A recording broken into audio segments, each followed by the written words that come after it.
Bagaimana kabarnya hari ini? Baik, alhamdulillah baik ya. Alhamdulillah. Berarti masih semangat untuk belajar. Asih. Oke.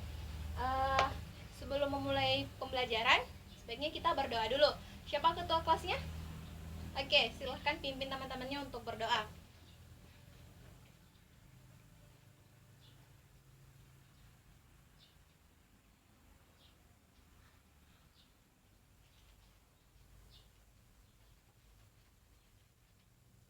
Oke.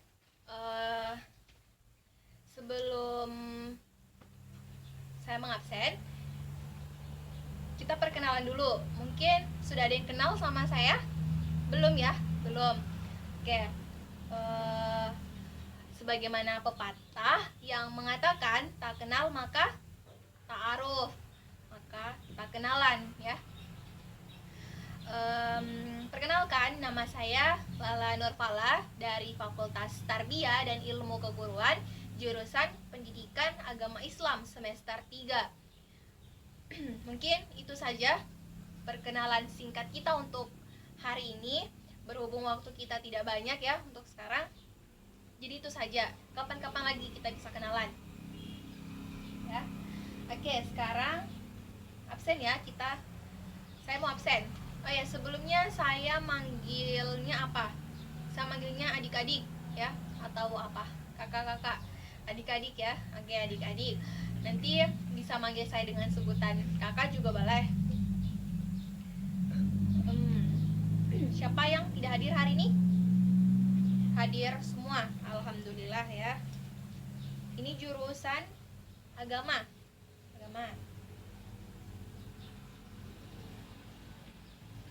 Jumlahnya ada 16 orang. Berarti hadir semua 16 orang ini ya. Oke.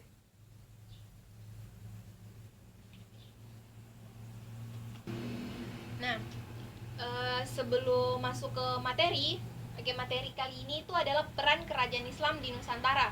Harus tahu dulu apa tujuan pembelajaran kita hari ini. Tujuan pembelajaran kita hari ini adalah peserta didik mampu menjelaskan peran kerajaan Islam di Nusantara. Oke, itu saja, cuma satu, gampang ya, gampang. Nah, kita mereview, kita mengulang kembali materi sebelumnya dulu. Oke, apa kemarin pas minggu lalu gurunya mengajar apa? Materinya, materi SKI. Oke, materinya sejarahnya sejarah kerajaan Islam di Nusantara. Oke, minggu lalu kalian belajar mengenai sejarah kerajaan Islam di Nusantara. Kali ini belajar peran kerajaan Islam di Nusantara. Siapa masih ingat kerajaan Islam di Nusantara itu apa saja? Ya, ada kerajaan Samudra Pasai, kerajaan Aceh, kerajaan apa? Demak, kerajaan Cirebon, dan satu lagi dari Pulau Jawa. Masih kerajaan Banten. Oke. Kemudian yang Indonesia bagian timur, kerajaan bukan Goa, Sulawesi. Kerajaan Ternate dan Tidore. Kemudian Sulawesi tadi terakhir, kerajaan Goa dan Talo. Oke, bagus. Berarti masih ingat. Berarti adik-adik sekalian pemahamannya, ingatannya masih kuat, masih bisa mengingat. Bagus ya. Oke. Berbicara mengenai peran kerajaan Islam di Nusantara, ya. Peran kerajaan Islam di Nusantara itu sangat berpengaruh dalam penyebaran agama Islam di tanah air. Apa? Tanah air Indonesia. Oke, Indonesia ya. Sangat berperan penting dalam menyebarkan agama Islam di tanah air kita ini, di Indonesia kita. Oke, di bidangnya itu tidak hanya satu, bukan hanya satu bidang saja. Ada namanya bidang pendidikan, kemudian di bidang apa? Di bidang politik, di bidang ekonomi, di bidang sosial dan budaya, kemudian yang terakhir di bidang keamanan. Di bidang pendidikan. Di bidang pendidikan itu seperti membangun pesantren ya. Dulu itu para penguasa dari kerajaan Islam seperti para ulamanya, mereka membangun pesantren untuk rakyatnya, atau untuk orang-orang itu untuk belajar Islam di pesantren tersebut. Jadi di situ mereka bisa belajar agama Islam. Itu ya salah satunya. Kemudian di bidang politik, itu adalah memperkenalkan ajaran Islam kepada penduduk setempat. Nah, di sini tuh para penguasa memperkenalkan ya ajaran Islam. Nah, rajanya itu ketika mereka menganut agama Islam, maka rakyat mengikut kepada agama rajanya ya. Gitu. Kemudian yang selanjutnya adalah di bidang apa? Tadi bidang ekonomi ya. Di bidang ekonomi ini bukan hanya satu, ada dua bidang, di bidang ekonomi ya. Di bidang ekonomi yang pertama itu adalah mempermudah transaksi perdagangan dari para pedagang dari Timur Tengah ya, mempermudah transaksi perdagangan dengan para pedagang dari Timur Tengah. Karena dahulu dari Timur Tengah ini, Gujarat ini seringkali mereka berkelana hingga ke tempat-tempat terjauh. Nah, karena adanya kerajaan Islam, jadi mempermudahlah gitu kan, ada kesamaan budaya begitu. Jadi mempermudah terjadinya ya betul hubungan gitu. Nah, yang selanjutnya masih di bidang ekonomi adalah mengubah budaya upeti yang pernah terjadi di zaman sebelumnya. Oke, ini tuh sangat mempermudah rakyat tidak lagi merasa terbebani untuk membayar upeti kepada penguasa dengan sesuatu yang sangat besar begitu ya. Jadi mereka tidak lagi merasa terbebani untuk membayar upeti kepada penguasa ya kan secara berlebihan begitu. Jadi upaya untuk mensejahterakan rakyat itu merupakan salah satu upaya yang mudah untuk diwujudkan dari kerajaan Islam. Nah, berbeda dari zaman kerajaan sebelumnya yang mana rakyat itu mereka mengabdi kepada kerajaan, namun kerajaan tidak mencari upaya untuk mensejahterakan rakyatnya gitu. Nah, yang sampai sini sudah paham? Paham ya? Paham. Oke, kita lanjut. Atau ada yang ingin bertanya? Belum ada yang ingin bertanya? Oke, lanjut ya. Di bidang sosial dan budaya. Oke, di bidang sosial dan budaya ini adalah menciptakan tata kehidupan baru yang sesuai dengan ajaran Islam. Nah, sebagaimana yang telah kita ketahui bahwa Islam ini adalah zaman itu Islam adalah agama yang baru, sehingga mudah untuk diterima oleh rakyatnya. Kenapa? Karena sistem nilai atau tata nilai dan sistem di dalamnya itu terasa lebih adil gitu. Jadi tidak lagi agama Islam itu tidak membeda-bedakan ya, tidak membeda-bedakan agama, suku, bangsa, ras dan keturunan. Tidak begitu ya. Oke, yang terakhir di bidang keamanan. Di bidang keamanan adalah para penguasa dari kerajaan Islam ini memiliki kewajiban, atau kerajaan Islam memiliki kewajiban untuk memberikan keamanan kepada rakyatnya. Jadi ketika rakyatnya melakukan interaksi di luar atau melakukan kegiatan sehari-hari, mereka tidak merasa terancam oleh keselamatan. Jadi mereka merasa baik, mereka tidak merasa terancam keselamatannya ketika mereka melakukan kegiatan sehari-hari di luar gitu ya. Bagus. Oke. Itu saja penjelasannya. Mungkin dari kalian ada yang ingin dipertanyakan? Silahkan. Siapa? Oke, kamu siapa namanya? Sebutkan namanya ya, dengan nomor absen kalau ingin tahu, biar saya tandai di absennya siapa yang sering bertanya. Namanya siapa? Nur Asriati, nomor absen 13. Asriati. Oke, Nur. Silahkan Nur Asriati. Pertanyaannya apa? Oke. Oke, bagus ya pertanyaannya.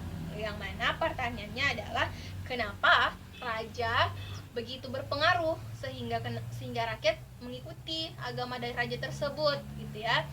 Contoh kerajaan apa yang seperti itu rakyatnya? Oke, mengapa ya? Karena dahulu itu rakyat menganggap bahwa raja adalah sesuatu panutan, rakyat adalah sebagai tauladan, sehingga rakyat mengikuti agama dari rajanya. Jadi mereka beranggapan bahwa wah, raja menganut agama Islam, berarti ini adalah agama yang bagus gitu kan, karena raja ikut gitu. Jadi raja tidak mungkin menyesatkan rakyatnya gitu ya. Jadi rakyat mengikutlah kepada raja. Nah, contoh dari contoh dari kegiatan yang seperti itu, kegiatan dari rakyat mengikut kepada raja itu, contoh kerajaannya adalah kerajaan Sulawesi.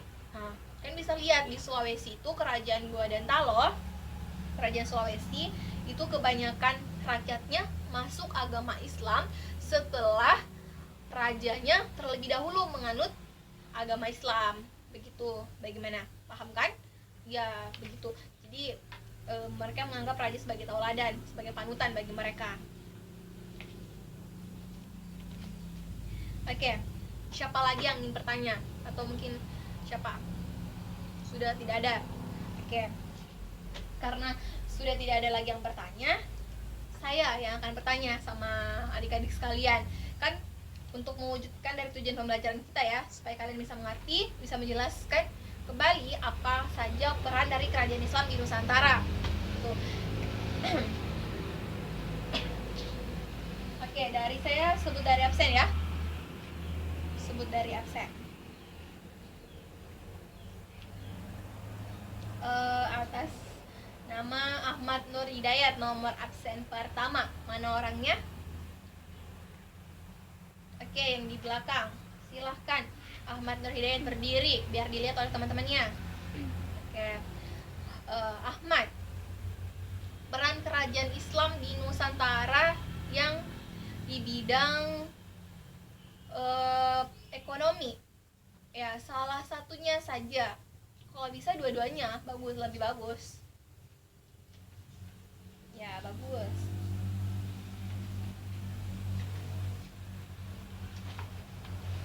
Oke, bagus, tepuk tangan ya. Kita tepuk. Bagus ya. Jadi disebutkan dua-duanya ya, mengubah budaya upeti dan mempermudah transaksi perdagangan. Oke, selanjutnya, mumpung masih ada waktu, nomor absen 15, Rizka Indrasari. Yang mana orangnya? Oke, yang sebelah sini, Rizka ya, nama panggilannya Rizka. Oke, Rizka, peran kerajaan Islam di Nusantara di bidang politik apa? Ya, bidang politik. Bisa lupa? Ayo coba. Ya, bagus ya, mengenalkan ajaran Islam kepada penduduk setempat. Oke. Jadi itu ya tadi peran dari kerajaan Islam di Nusantara. Oke, satu lagi deh. Ya, satu lagi. Saya langsung nunjuk. Oke, saya langsung nunjuk aja. Yang nunduk gitu loh. Yang nunduk ya. Sebelah sini. Coba siapa namanya? Berdiri. Oke, gagah ya. Namanya Muhammad Hermawan Chandra. Oke, Chandra. Namanya siapa? Hermawan atau Chandra? Hermawan. Oke, Hermawan. Peran kerajaan Islam di Nusantara di bidang keamanan dan sosial budaya. Ya, saya tahu kamu dari tadi menghindar buat tidak dipilih karena tadi nunduk-nunduk. Ya. Oke, apa? Ya, bagus ya, sosial budaya, menciptakan tata kehidupan baru ya yang sesuai dengan ajaran Islam. Kemudian bidang keamanan, memiliki kerajaan memiliki kewajiban untuk memberikan keamanan, memberikan keamanan kepada rakyatnya. Bagus, tepuk tangan. Oke, eh, mungkin itu saja ya. Adik-adik sekalian sudah paham, sudah mengerti. Jadi saya harap ketika ditanya oleh guru selanjutnya, kalian bisa menjawab, kalian bisa tahu lagi, bisa mengulang ya. Karena biasanya setiap guru itu sering mereview, sering mengulang pembelajaran minggu lalu, pembelajaran sebelumnya. Jadi saya berharap adik-adik sekalian masih bisa mengingat ya penjelasan dari saya, sehingga ditanya oleh guru bisa menjawab, bisa paham, bisa mengerti. Begitu ya. Oke.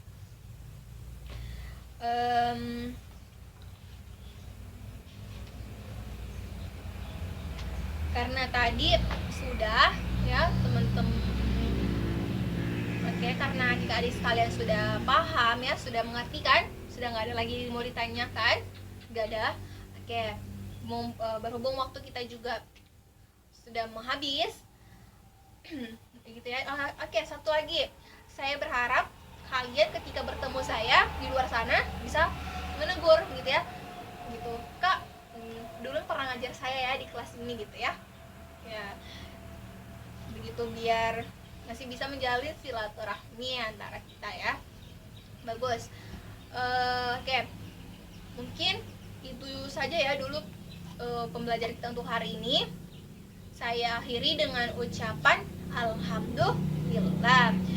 Wabillahi taufiq wal hidayah. Wassalamualaikum warahmatullahi wabarakatuh.